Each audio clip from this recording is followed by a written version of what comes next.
Hello cloud experts. So cost is the prime motivation to move to cloud infrastructure. And how do we really manage the cost in the AWS infrastructure? Let's talk about it. My name is Sanjay Kumar and I'm a cloud trainer and consultant. Now, cost savings on cloud infrastructure. Cost saving, as we discussed, one of the major motivation to move to the cloud infrastructure. So why we want to move to cloud infrastructure? Because we want to reduce our cost. How do we really do it? We'll talk about it. AWS provide lots of tools and techniques to save your cost in long term and short term. Now, most of the services support the basic fundamental of cloud computing, which is like pay as you go.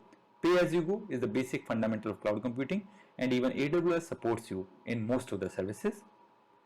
AWS allows us to use most of the services for free in free tier account for experimenting with AWS. So typically, you need not to pay anything to AWS whenever you want to experiment with AWS. However, if you want to run some full-fledged workload, of course you need to pay for that. But again, those services are available pay as you go, and you only pay for the services what you use. So free tier gives you access to most of the resources which are available on AWS, and you can do all the experiments with the AWS. Now, how to save the cost on AWS? Don't pay for any ideal instance. So if you're not using any instances, either you should stop them or you should get into some kind of auto shutdown so that you don't pay for any idle instance. Enable S3 storage life cycles or intelligent tiering. As we discussed earlier, S3 have multiple tiers of storage, and it also supports you something called as life cycle rules. So you can define life cycle rules and delete the data which is not required in your system, or archive the data which is not frequently used. So you can do it by setting up life cycle rules, or you can also do it automatically by using something called as intelligent tiering. Use S3 Glacier for archival. So whenever you want to archive your data, don't put it in the standard S3. You should go for Glacier for your archival files. Clean up resources which are not being used. You should always clean up the resources which are not being used for your current workloads. Choose spot instances for heavy workloads which requires low cost computing. So whenever you want to have any workloads which are required very low cost computing, always go for spot instances whenever you have very heavy workloads.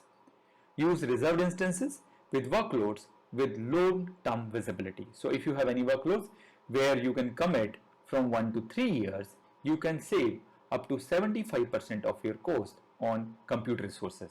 So for that, you should go for some reserved instances. And nowadays, we also have convertible reserved instances available, which can help you to reduce your cost. At the same time, it allows you to move to some other instances with some limitations. Use CloudWatch or Trusted Advisor to monitor costs. So the best way to keep your costs under control is to monitor them, and they have tools like CloudWatch or the Trusted Advisor to monitor these costs. Use autoscaling for scaling up and down resources whenever there are demand changes. So whenever there is a change in demand, you can scale up your resources or scale down your resources, and you only pay for the resources what you use. And you should also follow up with the consolidated billing so you know where you are spending your money in the AWS infrastructure. And set some alerts for the billing alarms. So it is equally important. So whenever you are reaching some thresholds, you should get some kind of billing alarms which will give you an idea what is your current usage in the AWS infrastructure. Just to take an example, this is the billing dashboard for AWS. This talks about spend summary where you have spent like $7,000, and this is typically the $7,000, how it is broken down to EC2, where EC2 is having a major part of it, which is like $3,700, RDS, which is another $1,800 plus, Elasticache, which is some $938, DynamoDB, which is again $625, and so on, and other services are consuming some $300. So you should always have the information available on what is being spent on what particular service is being spent. So you can always see, depending on current requirements, what is month to date, what are the forecasts, what was the cost in the last month, and what is the forecast in the next month. So these are some of the information what you can get from the billing dashboard. However, we also have something called as calculator.aws, which defines your TCO, which is called as total cost of your ownership, which creates an estimate of cost for personal and business needs of AWS services. Right? By using calculator.aws, what you can do is you can create your estimate what is going to be your cost for your personal or business need for AWS services.